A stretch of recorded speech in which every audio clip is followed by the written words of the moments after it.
અલ્યા પણ મિત્રો આજે તો મેં કાગળનું પીપોળું બનાવી દીધું.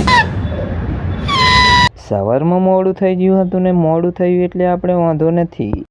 પછી તો રિક્ષામાં બેસી જવશું ને મારે જવાનું હોય છે ઉજાલા બાજુ. ઉજાલા આવીને મંદિર મળી જશે તો દર્શન કરીને આવી જવશું દુકાન બાજુ ને દુકાન બાજુ તો કામ પતાવીને પંખે આવી જવશું ને બેસી જવશું એક બાજુ. પછી તો દીવા કરવાના બાકી હોય છે ને હનુમાન દાદાને પણ દર્શન કરી લો. એટલી વારમાં બપોર થઈ જશે ને બપોરના વાગી જશે 1 અને આપણું પણ ટિફિન આવી જાય છે અને પછી જમીને 2 કલાક થાય છે ને પછી ચા આવી જાય છે. તો ચાલો આપણે પણ ચા પી લઈએ.